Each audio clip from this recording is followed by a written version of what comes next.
Hello, everybody, and welcome to the next installment of There's a Will. We know you've been waiting for it with bated breath. Well, maybe not bated, but I hope you're still breathing. We are continuing the show. The studio still exists, and it's my show. Here's ADRIAN KUBICKI with me. He is the spokesperson for LOT Polish Airlines, and he is a man who travels all around the world and does many fascinating things, I would say. That's why you're here, to tell us fascinating things. Hello, Will. Thanks for having me here. Yeah, you're welcome. You're welcome. It's supposed to be fun. What? It's supposed to be entertaining, our discussion right now. Yes, it's supposed to be fun, so I hope you can juggle. Okay. Or do some mime, because mime is my favorite thing. People just... I actually do play piano, but I don't see any piano here in the studio. You play piano? So. Well, you could just hum, maybe. I don't know. Slightly different. I shouldn't sing, actually. Playing piano and singing is a different animal. Yeah, that's true. Yeah. Just leave it. But stay with the discussion. Did this help you get your job?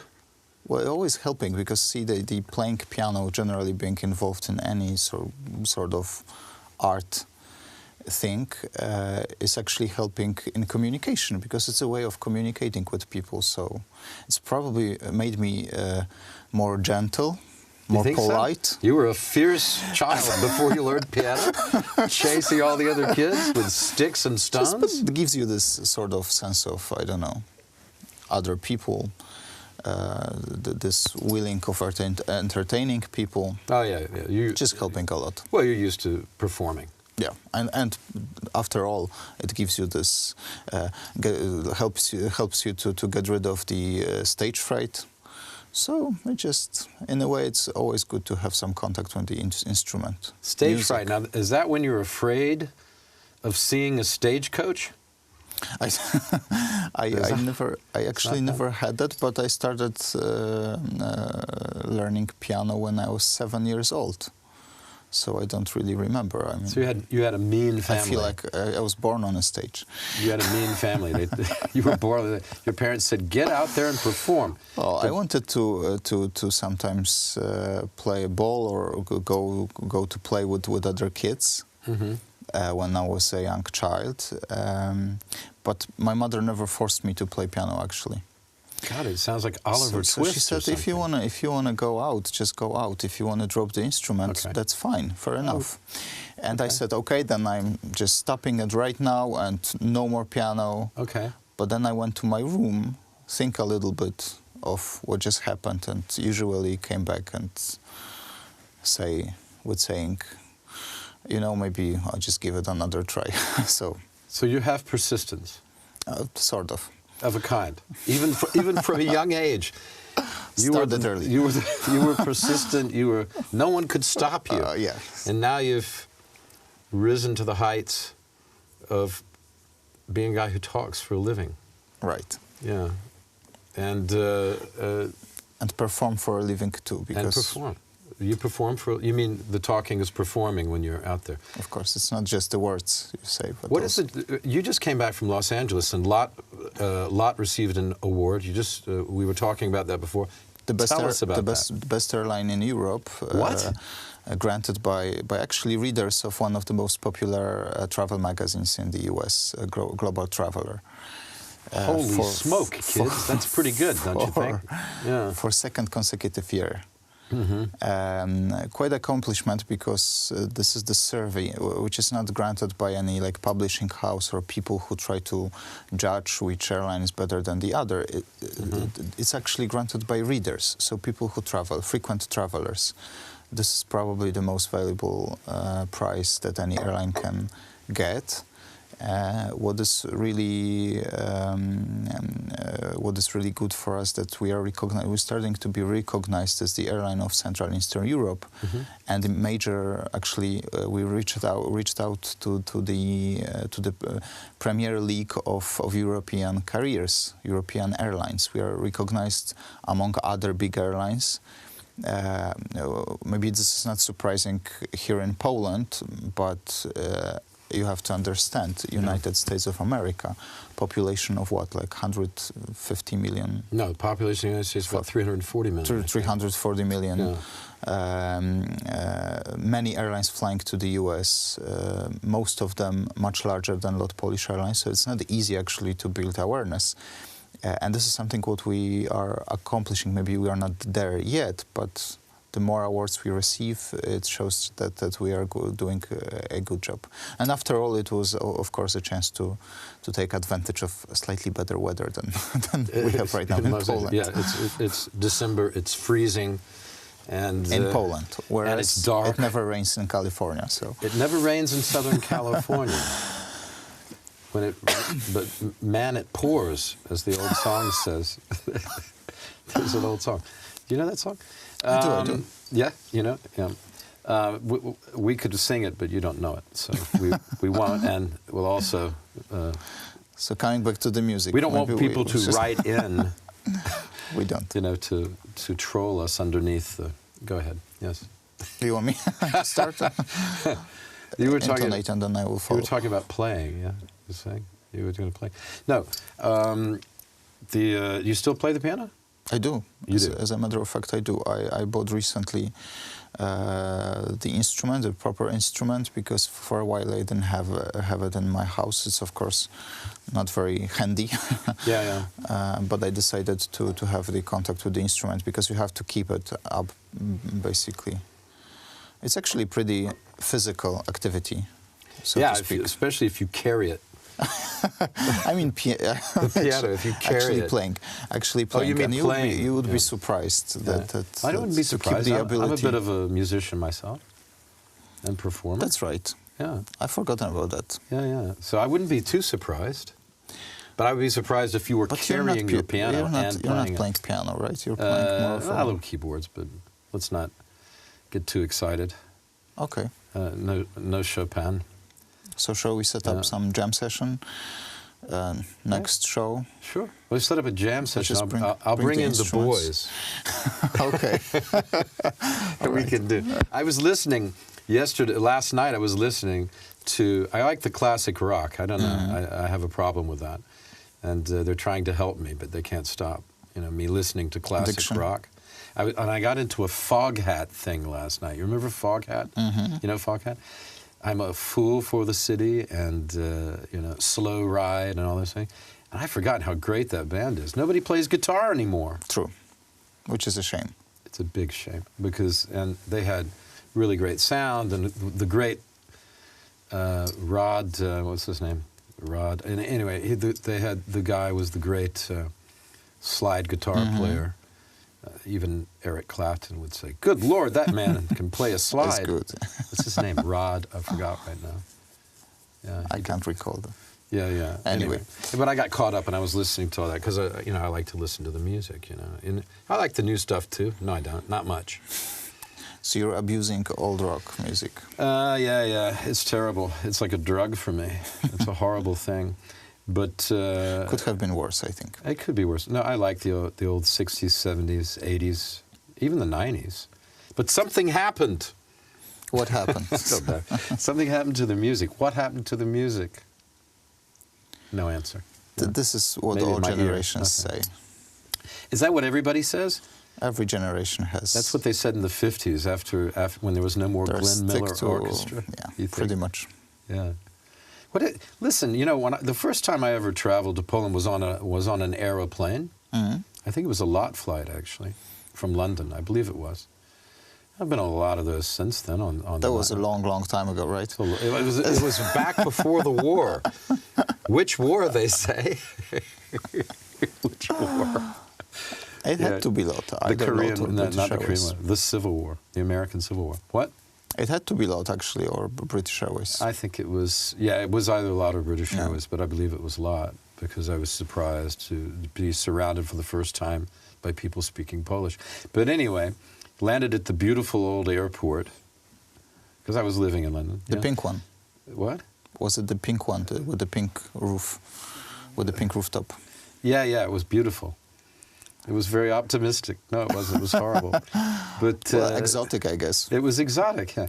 Well, since then, because I was new to a lot of big-time travel to destinations. But since then, I've been to a lot of weird places, whose airports are very surprising. But my point is this: I wanted to say that the next time I came on the train. Because that was something that you wouldn't do. From? And I wrote a story about it. What? Where was it from? Also from London. I came from London on the train. From London. Oh my God! But you get to see the changing countryside. That's so true. The big difference between plane travel and train travel, it seems to me. Bear with me, please. You may not agree. No, the big thing to me about plane travel and train travel is that when you get in the plane and you just appear somewhere, as if by magic almost. You go into this cylinder. Oh, like a time machine. Yeah, it's like a time machine, exactly. That's the word I was looking for. Thank you. Yeah. You're welcome. No wonder you're so good at your job. Here to help. I'm thinking they're going to keep you on for a while. That wasn't, can help me too.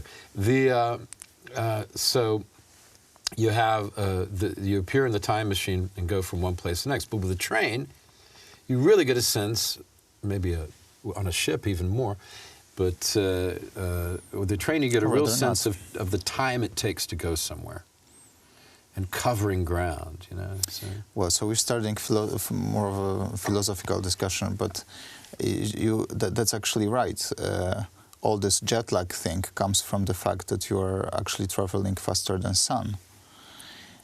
And this actually changes totally perception of what is the proximity of what is the distance, like actually proper distance from one place to another. But for me, to be honest, distance is never about like a proper distance measured in kilometers or miles. Distance is in cultures, in a climate.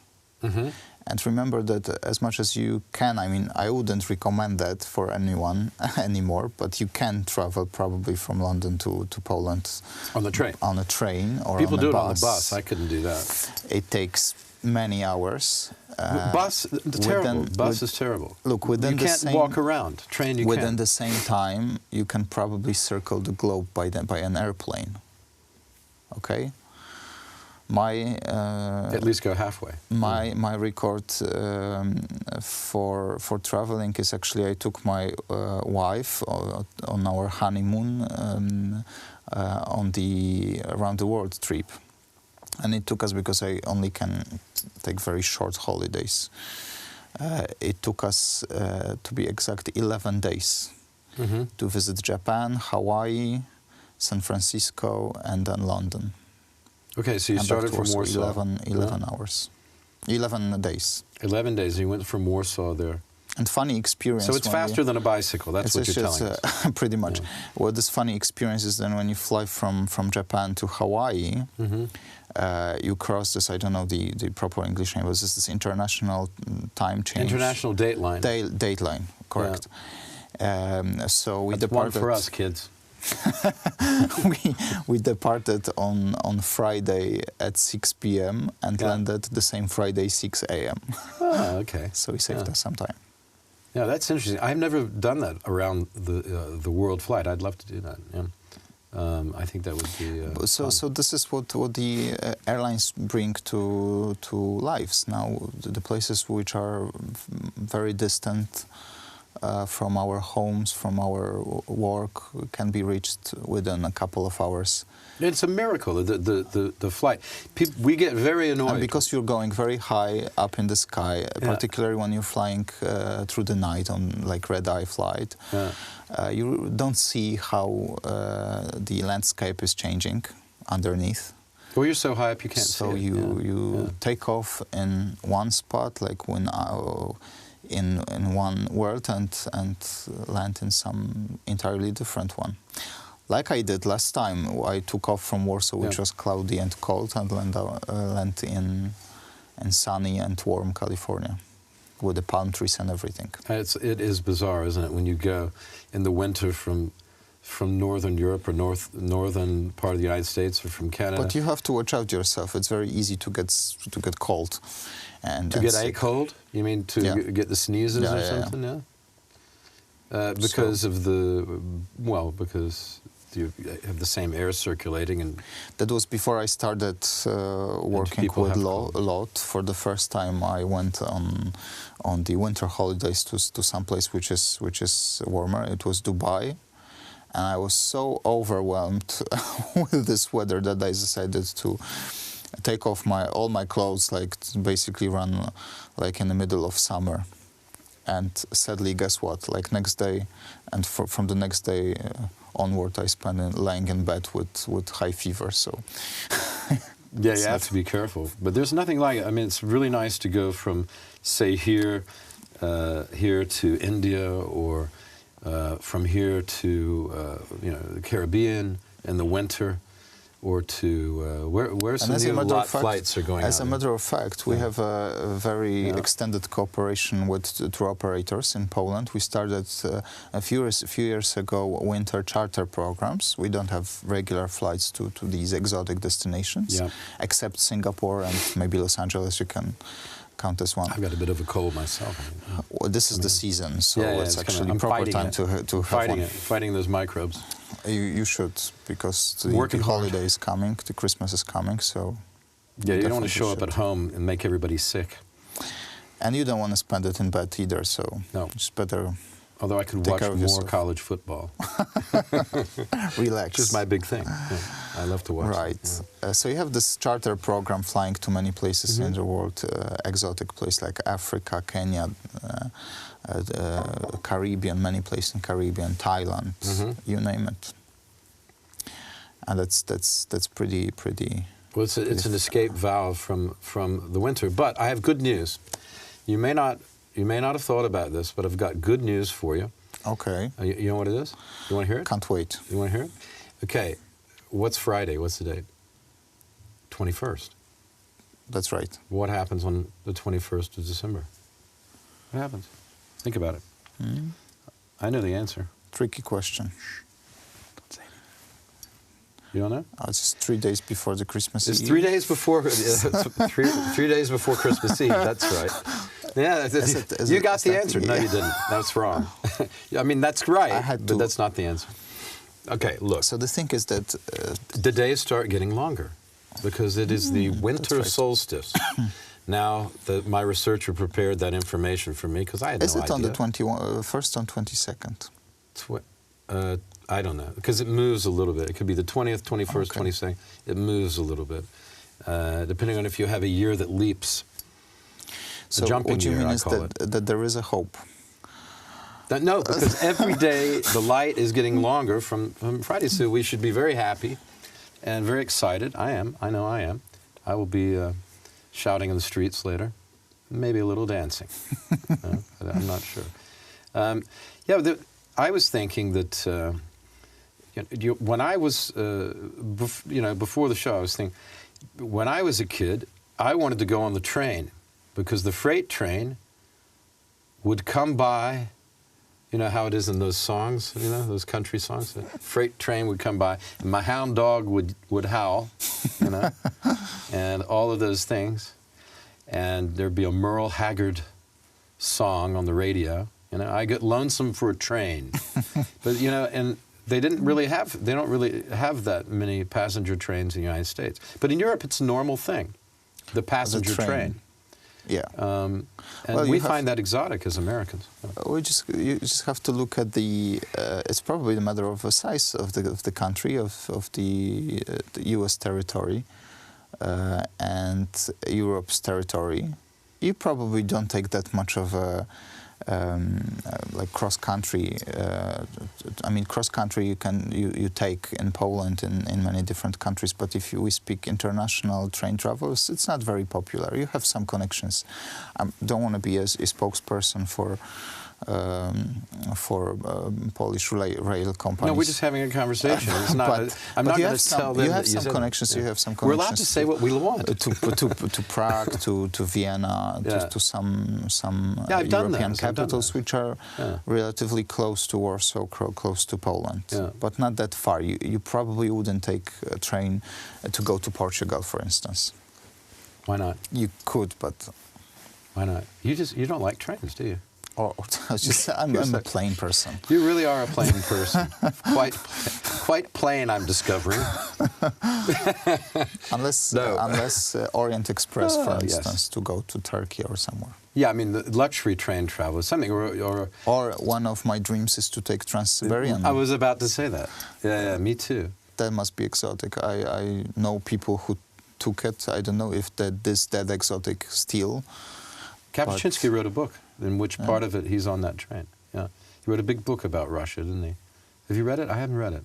No. I've read most of his books, not that one. Yeah. I would love to do this one as well. So, I mean, those are the big, long, exotic journeys. The famous train. But why not Portugal? No, I'm just kidding. No, Portugal is much better to do the time machine. You're in Warsaw.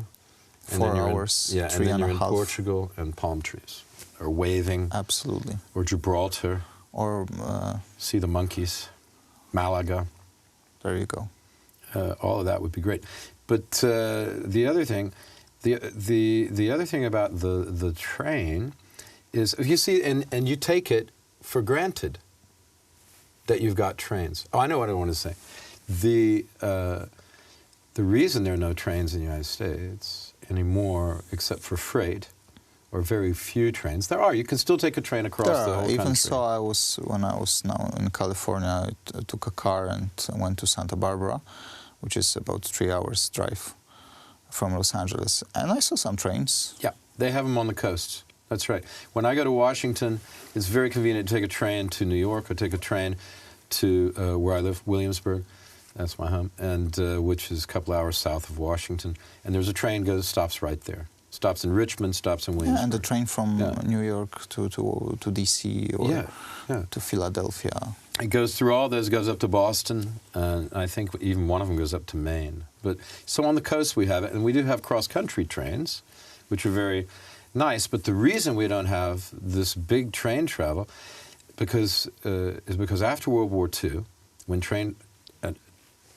before World War II, the train travel was huge because people didn't have cars. I mean, they had cars, but not like they did after the war. So, and they didn't have that many of the airplanes. They didn't have that many airplanes. And the airlines were sort of flying on an airplane was a luxurious product. It was a big luxury, even into the 60s and 70s to some extent, on some of the airlines. Everybody would dress up, You wanted to be elegant when you went. Right, a glass of champagne. You get a glass of champagne on the TWA or the Pan Am. I still like to wear nicely when I'm on a plane. Does it make a difference if you dress? I think it does. I always wear a jacket like this or something and a regular shirt, something like this. Counting for a free upgrade. I don't. I mean, I'm always hoping.